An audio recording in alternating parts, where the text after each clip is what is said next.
it's so rare that a guy gets Me Too'd and I'm like, no. And it happened. This is the second time for me. Marilyn Manson first, now Garth Brooks. Marilyn Manson, I wasn't like, what? No, I don't think anyone was like, what? I think we're all like, oh, yeah, actually, I lined up exactly with me. Yeah.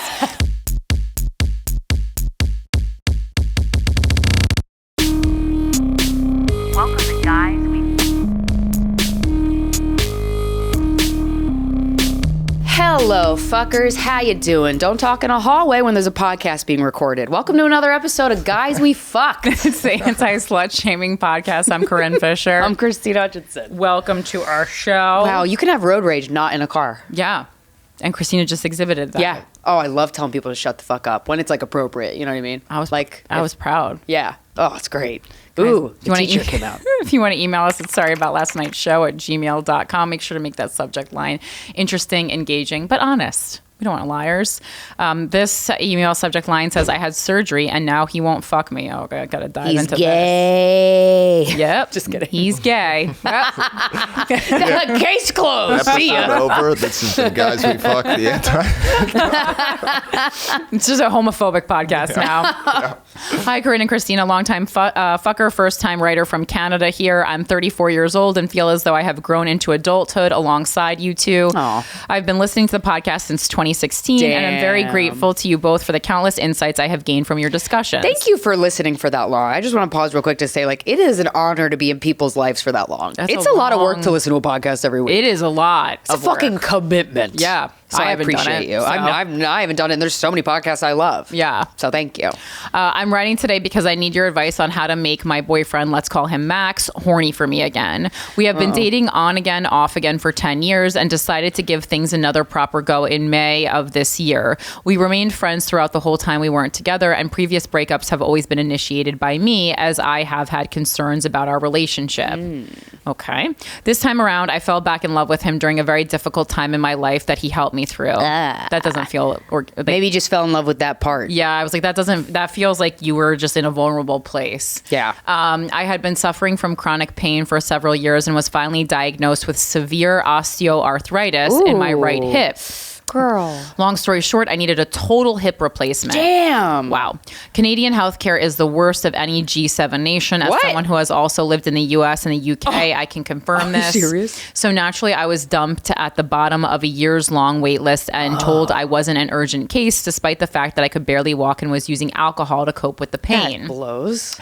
I finally decided to fork over the money to pay for the surgery privately in the US, as I would have likely ended my own life if I had to live much longer with the pain I had already been enduring for years. Damn. The problem was I live alone and had a lot of concerns about how I would handle the recovery by myself. Initially, I asked my father and his wife if I could please stay with them after the surgery for at least a couple of weeks, and they agreed. Some weeks later, my dad called me and informed me that he didn't think it was a good idea for me to stay with him, as according to him, there were too many stairs in his new $11 million house, and he would, quote, be damned if he was going to drive me into the city for physical therapy. Whoa. For reference, he lives in a suburb 45 minutes away from where I live in downtown Vancouver. Yo, that's real lame. Right? Also, if you can afford an $11 million house, you probably can just afford an Uber. Yeah.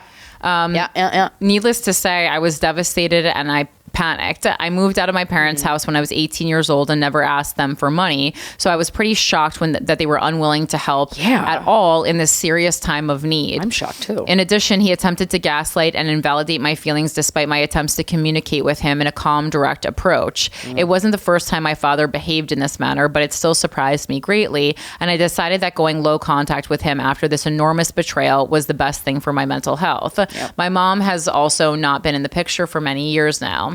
This situation led me to desperately ask around my friend group to try to find someone who could help me during this process, and my now boyfriend Max was the one who stepped up. He drove me to and from Seattle for the procedure and took care of me to the best of his ability after. I did compensate him a few $1,000s as a thank you. I also hired a nurse to help, as taking care of me was a lot of work. I couldn't get out of bed by myself for the first month. Seeing Max show up for me in this way reaffirmed what an incredible man he is and what an amazing long-term partner he could be. I fell deeply in love with him again. We've always had a wonderful time together, and I have immense respect for him as a human being.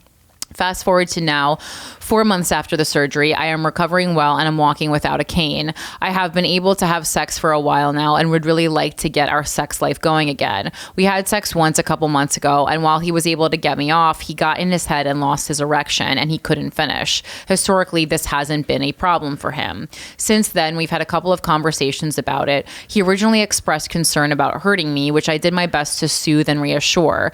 I've tried to initiate sex a couple of times since then and have been turned down. This morning, I tried once more and he was not in the mood. We talked about it a little bit. I told him that if he's not attracted to me currently, as I have put on quite a bit of weight since the chronic pain started, and so has he, that's totally understandable and that it's temporary. I have started to go to the gym again, and I'm confident I'll be back at my fighting weight again within the next 6 months. He assured me that this is not the case, but that his sex drive has been very low lately. He told me that masturbating once per week was standard for him, but that he doesn't even do that much these days. Personally, even masturbating... Eric is in shock. Eric, you're also in your 20s. Yeah. Personally, even masturbating once per week seems pretty low for most 36-year-old men. I would say, yeah. My sex drive is not outrageously high, but certainly higher than that.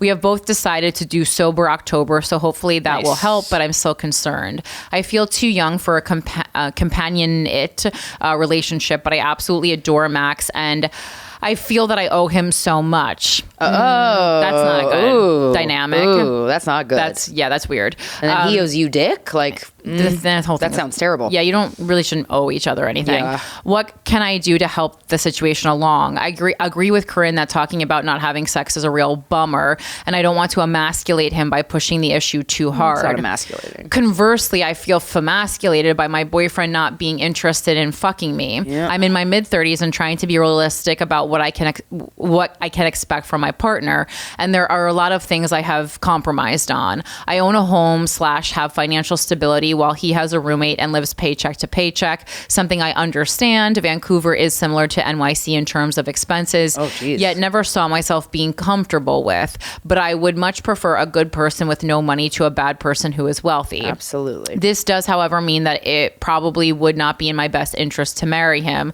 something I always thought I wanted. But a life without sex is not something I can see myself being okay with until I'm a senior citizen. I think you're jumping way ahead here after 4 months. How long do I wait and be patient for? What else can I do? I love him so much.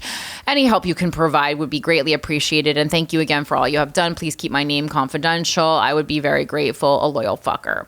Okay. There's a lot to unpack here. Yeah. I would say, first of all, you're like doing what a lot of writers do, which is like getting way ahead of yourself. It's been 4 months and now you're now you're presenting a marriage without sex. What? How did we get there? Yeah. How did we get there? Yeah. Well, what? Wow. I wonder too, that's totally some shit I would do. Yeah. If you have like issue around safety, if your dad is like that, to me that says maybe he didn't feel safe in some way. Maybe it was emotionally or whatever as a kid. And so like, it's possible that like, I feel like we, as a society, we prioritize like, how much are you fucking a week? How much are you fucking? And it's like, that's all a relationship is about. That is something that separates a romantic relationship and a friendship. Yes. But I feel like people are really getting some, like the self-esteem of their relationship is dependent upon how often they're fucking. And that's not the case. So you kind of have to look at like these other factors here. Because I was going to say like, you want to unlock the person's erotic imagination, and that takes time and talking but slowly and not, but there's more here. Like you feel like you owe him? I don't get that. Right. Well, because he did you paid him. You paid him some money. And he's your partner. Yeah. Well, it wasn't your partner while you were doing, I guess you fell in love while. Yeah. It seemed like it was it was like on again, off again. So this is an on again, off again relationship for over 10 years. So like they have, and so I'm sure, just as happens in life, he'll go through something in the future and you will help him through that. And you're going to not want to have sex with him sometimes. Yeah. So. And I mean, also, I think what you're skipping past, and I see this a lot, is that, especially with women in heterosexual relationships, when the guy doesn't want to fuck us, we go, what am I doing? Why doesn't he want to fuck me? And we're completely forgetting the fact that men can be emotional creatures too. And it seems like he's very not in the mood. He's very clearly going through something. If he's only masturbating once a week, he's going through something. Maybe he got to, it's very depressing taking care of someone who's ill, and that's not your fault. But like maybe he got depressed. Maybe one of the reasons that he gravitated so strongly towards helping you is because he feels a lack of purpose and direction in his life. And during that time, it gave him purpose and direction. And now without that, he doesn't feel that and he's depressed. There could be a myriad of reasons, right? So I think it's like maybe instead of saying push these why narratives on people, on men especially. We're like, he doesn't want to fuck me. It's my fault. And should we even be together? Yeah. So maybe instead of having this constant conversation about why you aren't having sex, maybe have a conversation about like, are you okay? What's going on with your life? Are you feeling good in your life? Are you that's a way. If you feel like you need to pay him back, well, he helped you physically because you're going through something physically, which I'm sure had mental elements to it too. As you said, if you endured the pain anymore, you would have ended your own life. Yeah. So maybe like, let's take time in this relationship to now prioritize his mental health now that you're feeling physically better, because to me, that seems to be the issue. Yeah. And we're just thinking, and all of a sudden, and it's kind of like he helped you through this time and you're still just thinking about you and why he's not fucking you. And really it's like, well, now we just spent a lot of time on you. So now it's time to put him in the priority position. And and a relationship is a lot of that. Like one person's going to go through something and then the other person's going to go, and you just kind of switch like being there for each other. And then you have times where everyone's doing great. And then you have times where you're both doing shit. Yeah. And so, especially if he gained, you said he gained a lot of weight too. Like men can feel unsexy too. I think we forget that just because men tend to emote less, they are still going through the emotions. They're just they're just exhibiting them in different ways. Right. Okay. Yeah. And I think we forget that. And it's always like, us. Yeah, totally. Also, sorry. Oh, I was just gonna say. Also, like the fact that she mentioned that he had put on weight as well. Right. Yeah. That's a huge factor in being able to just maintain an erection. Yeah. Oh, really? Yeah. Yeah. If you put on weight, it's harder for your body to. That's why body positivity is fucking crazy, because being fat just shuts your body down. Right. As someone who's been fat, I'm telling you. Yeah. Yeah. He needs a Blue Chew or something. Yeah. Or lose weight. Yeah. But also too, like I know. Well, they just stopped drinking together, which is good. They'll lose. It seems like if they were drinking enough that they need to do a sober October, that they'll both lose weight naturally from that. And also like making sure you're utilizing your body in terms of like I get a lot of. I'm not going to say, it doesn't make me feel sexy, but it makes me feel a similar way as when I'm having great sex, like in a relationship. I'm in a good phase. Is just using your physical body, whether it's like running or weightlifting or something, like it feels so good to get use out of your body that helps with depression. I don't think I've ever encountered a more potent remedy for depression than like exercise. It's wild. Even a walk. You don't even have to run. I have Gilmore Girls, but he probably doesn't want to watch that. Maybe he does. Maybe he doesn't know he's gonna love it. Maybe he doesn't know he's gonna fall in love with It's a really Luke. Comfortable show. It's like a blanket. It's like a comfort blanket. So funny. I used to do an open mic where it would line up right at the time Gilmore Girls was playing. But only men were at that mic. Yeah, and it was just every mic would start with a bunch of depressed men singing the theme song to the Gilmore Girls. That's funny. And then everyone bombed. That's very funny. Where you lead, I will follow. So try these things out.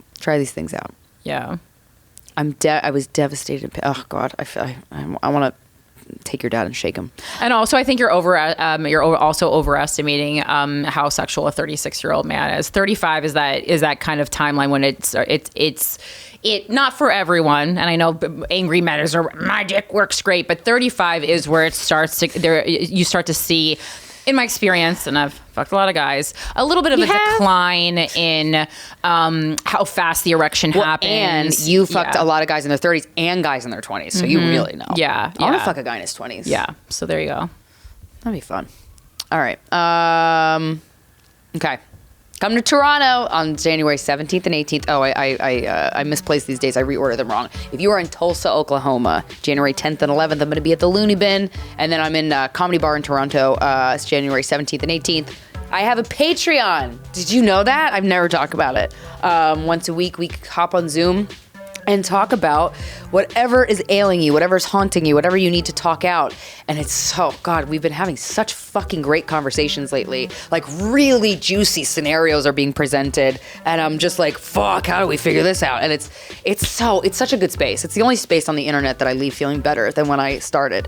And I have a solo podcast, The Voices in Our Heads, where I am getting weird on it, and I'm talking aliens, I'm talking ghosts, and I'm very excited about that. You can listen anywhere you get your podcasts on Slickback Studios, which is Mike Coscarelli's podcast network.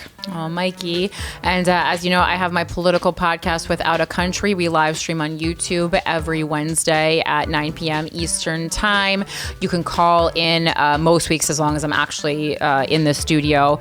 And we do like C-SPAN style discussions about politics. It's such an interesting time to have a political podcast with the Kamala Harris and Donald J. Trump race. So, and make sure you're registered to vote. But I also do have a Patreon. It's patreon.com/withoutacountry. There's 3 tiers, and you get exclusive video news story every week. And you get to know that you are contributing towards putting together an independent news show that encourages critical thinking. So you can go to sleep feeling good about yourself at night. Thank you very much. All right. Okay. Are we? Oh, go ahead. No, I didn't. Oh, sorry. All right, go. I should do my You just got to do it faster. Yeah, Jump in. Yeah, you got to jump in. You got to jump be in. more aggressive. Yeah. On Chicago, I will be there on November 5th, headlining the Laugh Factory for their Fresh Faces show. So come out to that, and then I like how you said that in the least freshest voice. They're fresh faces. How do I sound excited? I feel like it's my jaw that's acting up. Oh, that's right. His jaw can't fully open. Oh, Yeah. God. Sorry, Eric.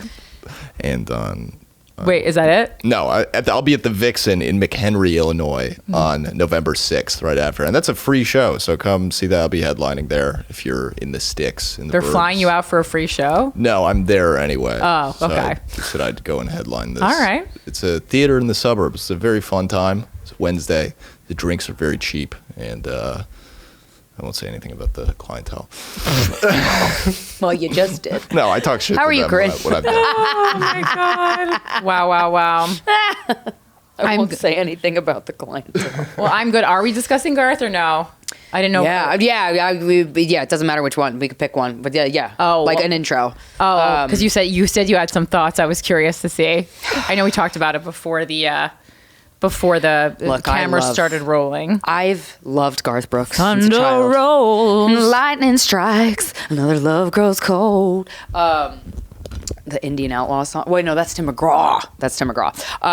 But I love Garth Brooks, and I've loved him since I was a child, and his music has been a part of my life. It's so rare that a guy gets Me Too'd, and I'm like, no. And it happened. This is the second time for me. Marilyn Manson first now. But Garth Brooks. Marilyn Manson, I wasn't like, what? No, I don't think anyone was like, what? I think we're all like, oh, yeah, actually, Yeah, it lines up exactly with his lyrics and persona. Yeah. That's why I was actually even more disappointed because I was Right. like, so on hack. the nose. It's so hack. It's hack. Manson, so on the nose. Totally. Garth, not on the nose, not expected. Fuck, I'm really upset. But Yeah. it's one woman. Every woman knows. I don't think men quite understand this. If it's more than one woman, I don't even have to read into it. I know you're guilty. Right. If it's one, I go, okay, let's see what happened. Right? Right. You see what happened. You investigate a little. And you're like, ah. And there's I remember when there was I don't know if it was a writer on the show Girls that was Me Too'd and Lena Dunham defended him and everybody Right. got pissed at her. Right. What happened with that ultimately? Did he do it? No idea. This is the fucking thing that happens. Somebody gets Me Too, And we then all we go, don't- what? we don't follow the story. And then everyone stops. Yeah, then we don't follow the story. Yeah, we got to follow up on that. I know, we should follow up that. But I remember going, oh, fuck, that's fine. But I get it. Like, if you know a person and you are women and you are also an ally of women and you are, you are a proponent of women's rights and women not getting, raped and having the rapist get away with it. And you can also not want your friend to be falsely accused. But, my God, false accusations. I watched a fucking documentary on Netflix about false accusations and the amount of times police have coerced a woman who was actually raped to say she wasn't. And that premise alone, you're like, something's fishy. This documentary was incredible. I'll look for the title while we're talking. But it brought to light how I think we all want to be like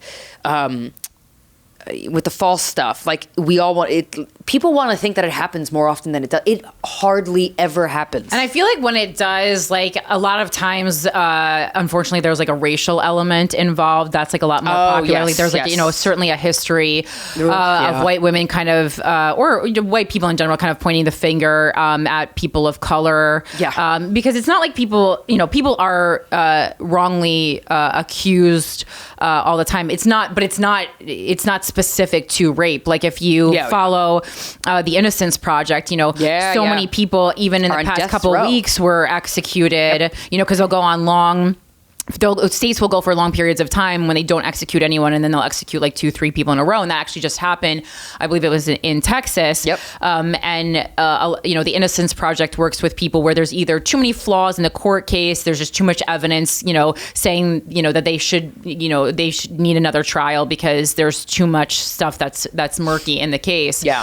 So it certainly does happen, but there, post Me Too, there has been this belief or conversation that men are like constantly being falsely accused of sexual assault and rape, and it's just not. And no one is going to go forward and release their name and be in the news who wasn't raped, who didn't have something.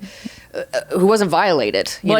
She filed under Jane Roe. She did. But the thing is, she's his hair and makeup artist of 20 years. So if we did a little Googling, it wouldn't be that difficult, as Perez Hilton pointed out, to find out who it is. Yeah. Again, I mean, we're following the story as it goes along. I was, talking to Krystyna before we started recording. Saw him in concert. Very upset because that ticket price was so high, and it would have been so much lower post sexual assault. Totally true. You could have saved a lot of money. I'm a victim too here. Happy Rosh Hashanah. But yeah, I mean, it was crazy. I mean, I literally saw the accusation while I was wearing my Garth Brooks concert T-shirt. Yeah. And I had such a great time. Yeah. Yeah. He's a great performer. You can be a great performer. One of the rapist. best concerts I've ever been to. That. Yeah. Yeah. I've always wanted to see him in concert. But yeah, there was a 27-page report about the incident. And I haven't read it yet, but Perez Hilton did kind of summarize it. And it seems like from hearing about so many sexual assault cases, seems to me it perhaps was something that at a point was consensual. Hair and makeup artist then decided, I don't want to be a part of this anymore.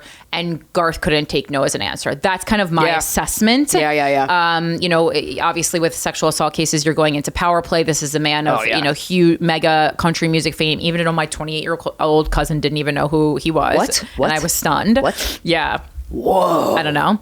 I said, I'm sorry, country music megastar. Yeah, the guy.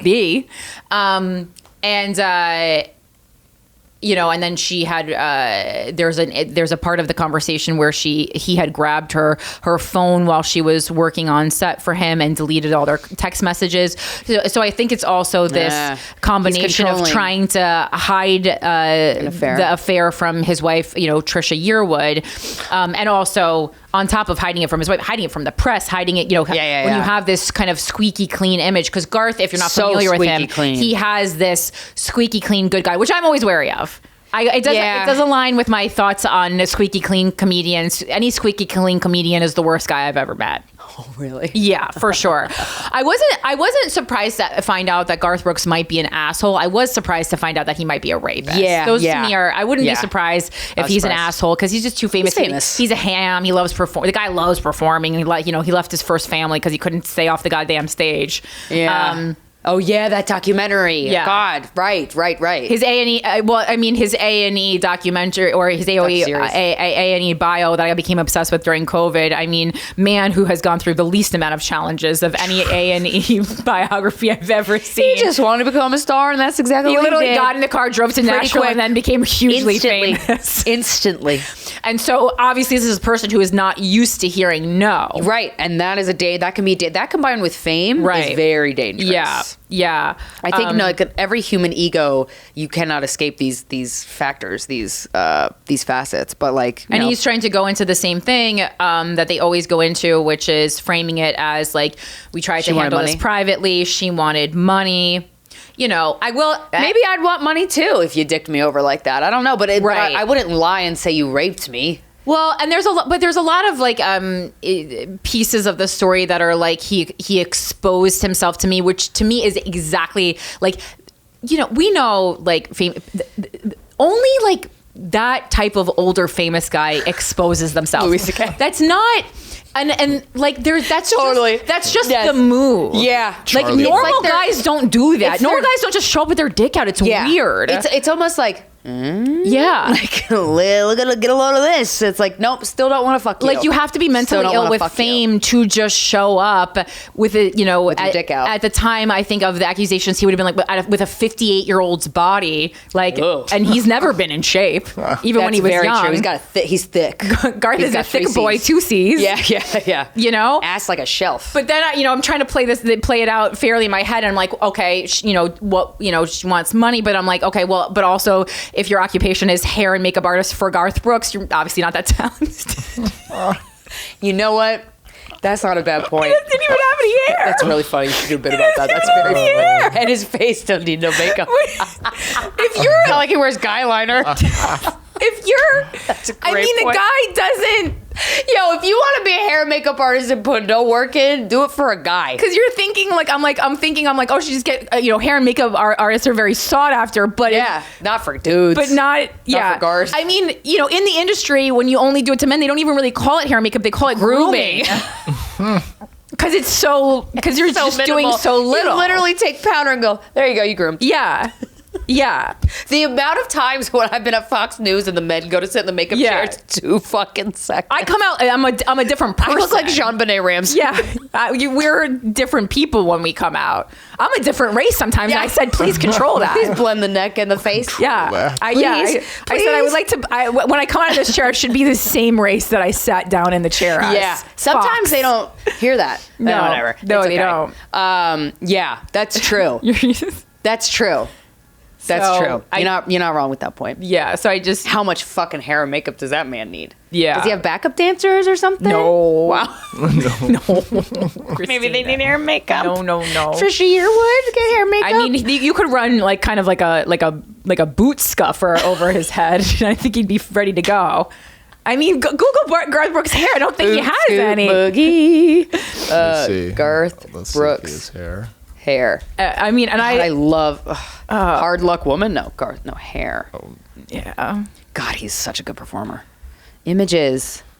Yeah, he always wears He's always a hat. wearing a hat, and there's a reason for that. He does have hair. It does look like he got the... He has very minimal hair. Yeah. He has a little bit of a beard sometimes. Yeah, sometimes it's thick, sometimes it's fully shaved. Looks Yeah. like And so when gloves. it's a beard, yeah, he's fat. When it's a beard, you don't put makeup on that whole area, Right. Yeah, this is a very minimal job. Maybe she was bored, and that's why they fucked. Right. She's like, I got hired to do this job, and there's nothing else to do. So I guess did bring that up to my mother. I said, with the hourly rate, maybe he didn't feel like he was getting enough bang for his buck, and he, kind of suggested, not to make light of the situation. No, but like, But I was just trying to, honestly assess it. right. Break silence on ugly accusations. Well, because I think a lot of people see this and say, okay, well, this is a 20-year relationship between his hair and makeup artist and him. Why does she keep going, back to work? Yeah, right. I guess the public would know. Yeah, if you don't have Right. knowledge of like, some people get raped by a person and then date them after that, so because that's what the brain does. So And obviously, a really very unfair power dynamic. And I think he is in a Very. position where, if Garth Brooks, was trying to keep this secret, and he said, if you leave, this position, how am I ever gonna get a hair and makeup artist to do that to me again? you leave this position, I'm, gonna blacklist you in the industry. Yeah, He which certainly happens. has the power to do that easily. Well, that's one Click of the a button. Yeah, you know? yeah. And I remember when the Louis C.K. stuff, came out. It came out, And Garth we Brooks already is knew it. way more powerful than Louis C.K. in his industry. Yes, Jesus Christ, yes. So. But then, yeah, I remember Louis' manager was blacklisting those women. So Right. it's like, well, you can't say, well, they went nowhere. You didn't give them a fucking chance. If Yeah. you're blacklisting them and you're Louis C.K.'s manager, they're going to listen to you, you dumb fuck. And it just seems to me like what is very clear is that some type of sexual relationship did go down between them, but he has constantly said that it didn't, and there's just too much detail. Like there's no way that nothing happened, and so he's doing this thing. I think that we saw famously with the Bill Clinton Monica Lewinsky case, where then they just thrust all the blame on the woman, and you're like, okay, well, so he was just an innocent person in all this. Yeah, and it's like, well, you definitely fucked. We can talk about whether it was consensual or at what point it left, a discussion of being consensual, but you definitely did this. Yeah. And so to just say this is like a money hungry person and all I want to do is, make music and show up at my Vegas residency last night. Stop. Like, that's not cool. And these grand proclamations to save face within your own, community or relationship, the way we just saw Foo Fighters doing with Made the Baby. Grohl? Yeah, Dave Grohl. Oh, right. I mean, that was not rape. That was just cheating out of wedlock. Yeah, but I just thought that was so what did tacky. he say? What did he say? He posted on Instagram that he had,